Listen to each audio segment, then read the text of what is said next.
Hello everyone, astro with M Singh में ma'am Singh आप सभी का बहुत बहुत स्वागत करती हूँ। हमेशा की तरह मैं आ गई हूँ आपके पर्सन की एनर्जीज़ और उनके मैसेजेस लेकर। देखते हैं कलेक्टिव लेवल पे आपके पर्सन की एनर्जीज़ क्या हैं और उनके मैसेजेस क्या हैं आपके लिए। तो शुरू करते हैं गाइस आज की रीडिंग लेके प्रभु का नाम। हर हर महादेव, जय हो शिव शक्ति, जय हो राधे कृष्णा, जय हो मेरे भाई। सबसे पहले अपने पार्टनर को याद कर लीजिए, उनका नाम ले लीजिए एटलीस्ट 3 टाइम्स ताकि ज़्यादा से ज़्यादा एनर्जीज़ आप तक पहुंच सके। शुरू करते हैं आज की रीडिंग। देखते हैं क्या एनर्जीज़ निकल कर आती हैं।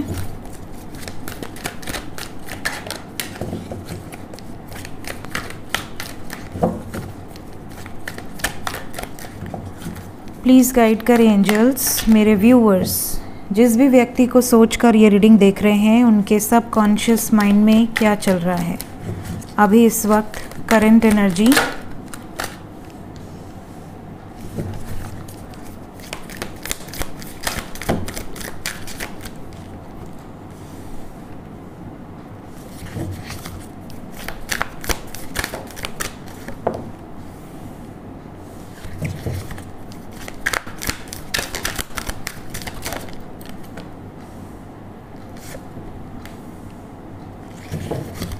One more card.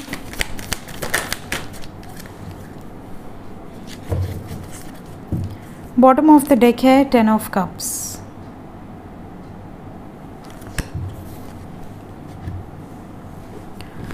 तो गाइज ओवरऑल एनर्जी की अगर हम बात करें तो सबसे पहले तो सेंटर जो पॉइंट है आपके पर्सन के सबकॉन्शियस की एनर्जी का, वो मैरिज है, रीयूनियन है, लव है, फैमिली की तरफ से सपोर्ट है।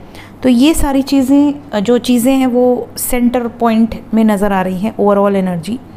शादी अगर आप दोनों की हो चुकी है, कोई एक बच्चों को लेके दूर चला गया है, या पति दूर हैं या पत्नी दूर हैं, तो इनका जो मेन फोकस है, जो मेन एनर्जी है, वो अपनी फैमिली को एकत्रित करने में है कि सब यूनियन में आ जाएं, सब एक हो जाएं, कोई दूर ना रहे। तो ये इनकी एनर्जी है ओवरऑल एनर्जी। अगर सिंगल हैं तो ये शादी करने को लेकर इनकी जो एनर्जी है वो उसमें जा रही है। तो ओवरऑल एनर्जी की अगर हम बात करें तो ये यूनियन में आना चाहते हैं, ये आपके साथ अपना परिवार बनाना चाहते हैं, ये चाहते हैं कि आप दोनों हंसी खुशी साथ में रहें। ये इनकी ओवरऑल वाइब्स नज़र आ रही है।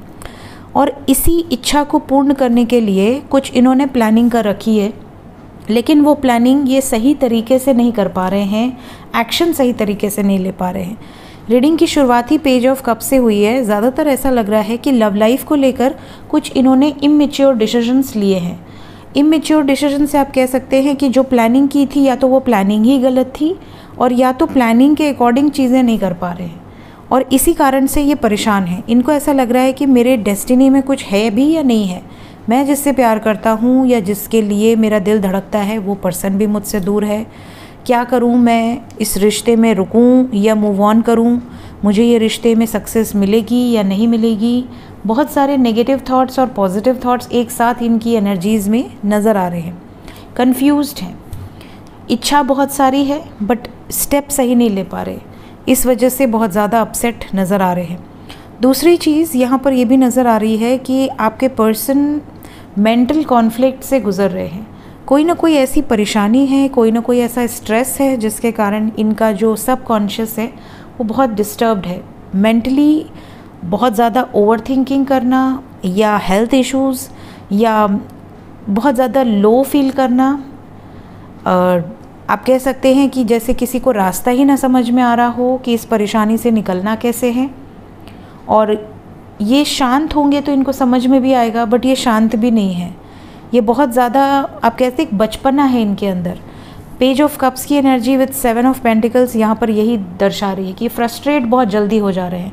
कोई भी चीज़ इनकी मर्ज़ी से नहीं हो रहा और इनका हार्डवर्क वेस्ट हो रहा है, तो ये फ्रस्ट्रेट हो जा रहे हैं, जिसके कारण इनकी लव लाइफ पे तो इफ़ेक्ट पड़ ही रहा है, इनके करियर पर भी पड़ रहा है, और इनकी पर्सनल प्रोफेशनल लाइफ भी डिस्टर्ब्ड है। तो ये इनकी एनर्जी है। प्यार आपसे करते हैं ये तो नज़र आ रहा है, आपके साथ यूनियन की इच्छा इनकी है, because we have the lovers, we have 10 of cups and we have wheel of fortune. तो ये जो एनर्जीज़ हैं ये बता तो यही रही हैं कि आपके पर्सन चाहते बहुत कुछ है, लेकिन धरातल पर कुछ नहीं हो पा रहा, धरातल पर चीज़ें प्लानिंग के अकॉर्डिंग नहीं हो पा रही, जिसके कारण रिजल्ट्स ज़ीरो है। ये सिचुएशन है आपके पर्सन की। देखिए, अगर आप किसी से प्यार करते हैं और आप मन में करते रहें, ज़िंदगी भर करते रहें, कोई जानेगा भी नहीं। आपको उस प्यार के लिए स्टेप लेना पड़ेगा, राइट डायरेक्शन में स्टेप्स लेने पड़ेंगे। अगर आप स्टेप ही नहीं लेंगे, आप प्रैक्टिकली कोई एक्शन नहीं लेंगे, कोई स्टैंड नहीं लेंगे, तो आप मन में कितना भी प्यार करते रहें, सामने वाले को कैसे विश्वास दिलाएंगे कि आप उनसे प्यार करते हैं। ये वाली सिचुएशन है और इसी कारण से आपको आ रहा है गुस्सा। आपको ऐसा लग रहा है कि यार मेरा पर्सन अगर इतना ही प्यार करता है तो स्टैंड क्यों नहीं ले रहा, एक्शन क्यों नहीं ले रहा, वो ले ही नहीं पा रहे। सिचुएशन यही है। देखते हैं मैसेजेस क्या निकल कर आते हैं।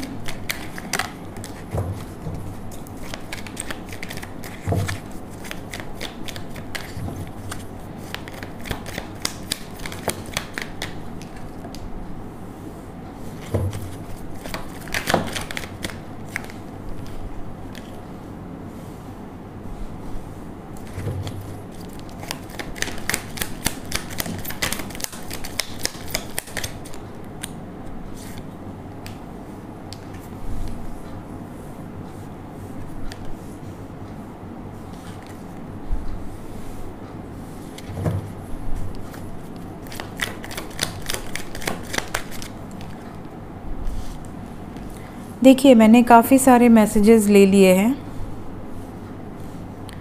सबसे पहली जो एनर्जी मुझे पिक हो रही है that is from bottom of the deck. आप में से कई लोगों के पार्टनर को ये कहा गया है किसी दोस्त के द्वारा या किसी अपनों के द्वारा कि आप उनको यूज़ कर रहे हो, या तो फिर आपने उन्हें ऐसा कहा है कि आपके घर वालों ने या आपके किसी अपने ने उनके बारे में ऐसा कहा है, वाइस वर्सा।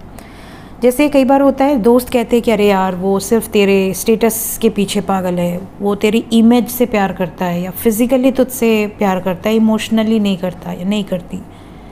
तो आपके मन में कहीं ना कहीं किसी कोने में वो बात बैठ जाती है। भले आप उस टाइम पे कह दो नहीं ऐसा नहीं है, बट कहीं ना कहीं वो बात आपको ट्रिगर करती है।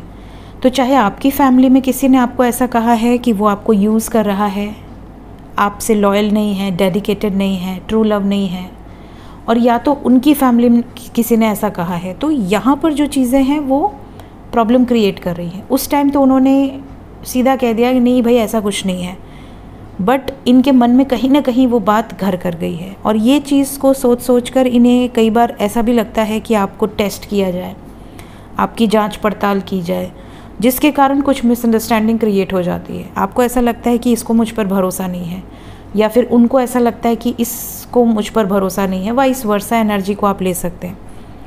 तो ये सिचुएशन के कारण काफ़ी लोगों ने गड़बड़ कर दी है, रायता फैला दिया ऑलरेडी। और अब जिसने गलती की है उसको रियलाइज़ हो रहा है कि यार मैंने किसी और के कहने पर किसी सीधे साधे इंसान को ब्लेम कर दिया जो कि मैंने गलत किया।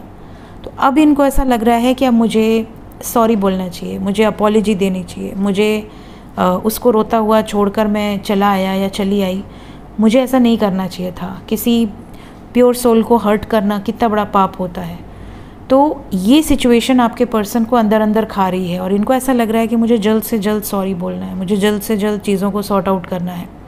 कई बार आपके पर्सन आपको बताना चाहते हैं बहुत कुछ बट नहीं बता पाते हैं। ये आपको ये बताना चाहते हैं कि इनका जो प्यार है वो अनकंडीशनल है, वो किसी भी स्टेटस से, किसी भी स्टैंडर्ड से, आपके पैसे से, आपके रुतबे से उनको कोई फ़र्क नहीं पड़ता। इनका जो प्यार है वो आपके पास कुछ हो या ना हो अनकंडीशनल ही रहेगा। ये इनकी एनर्जी है। दूसरा, आप में से कुछ लोग ऐसे हैं जो नए नए रिलेशनशिप में आए हैं, अभी अभी 1 साल 6 महीना ऐसा कुछ हुआ है, और आपके पर्सन से आप ये जानना चाह रहे हैं कि क्या वो आपको सिर्फ फ्रेंड तक समझते हैं या फ्रेंड से ज़्यादा समझते हैं। आपकी नज़र में आप उनकी तरफ बहुत ज़्यादा आकर्षित हैं, बट उनकी तरफ से अभी तक क्लैरिटी नहीं मिली है। तो काफ़ी लोगों के पर्सन ये भी कहना चाहते हैं कि या तो वो आपके रिस्पॉन्स का वेट कर रहे हैं या आप उनके। तो ये आपको क्लियर कर देंगे कि आप सिर्फ दोस्त तो नहीं हो, आप दोस्त से बढ़कर हो। तो कुछ लोगों के लिए ये भी एनर्जी है, तो मे बी आपका इस तरीके का कोई एनर्जी हो कि आपको ऐसा लग रहा हो कि वो सिर्फ दोस्त समझते हैं जबकि वो दोस्त से बढ़कर समझते हैं। इसके अलावा जो मिसअंडरस्टैंडिंग्स रही हैं आप दोनों के बीच में, चाहे वो डाउट के कारण, चाहे किसी कॉन्फ्लिक्ट के कारण, चाहे शक के कारण, किसी भी कारण से, वो दूर होगी, क्योंकि आपके पर्सन खुद दूर करना चाहती हैं या खुद दूर करना चाहते हैं। लेट्स चेक कि कितनी जल्दी ये एनर्जी आपसे रेजोनेट करेगी, कभी रेजोनेट करेगी, कितनी जल्दी रेजोनेट करेगी ये एनर्जी, प्लीज़ गाइड करें। 11 नंबर है तो मोस्ट प्रोबेबली 11 आवर्स के अंदर या 2 डेज़ के अंदर ये एनर्जी आपसे रेजोनेट कर सकती है। 20 आवर्स, 11 आवर्स, 48 आवर्स के अंदर ये एनर्जी जो भी है एग्जैक्टली यही एनर्जी आपके पर्सन की होगी। बट आपको ये मैसेजेस अगर इसी टाइम पीरियड में सुनाई देते हैं आपके पर्सन की तरफ से, तो इसी वीडियो के कमेंट सेक्शन में आके ज़रूर बताइएगा। मिलते हैं थोड़ी देर में टैरो विद एम सिंह में, करंट फीलिंग्स नेक्स्ट एक्शन के वीडियो में। Till then take care, bye bye.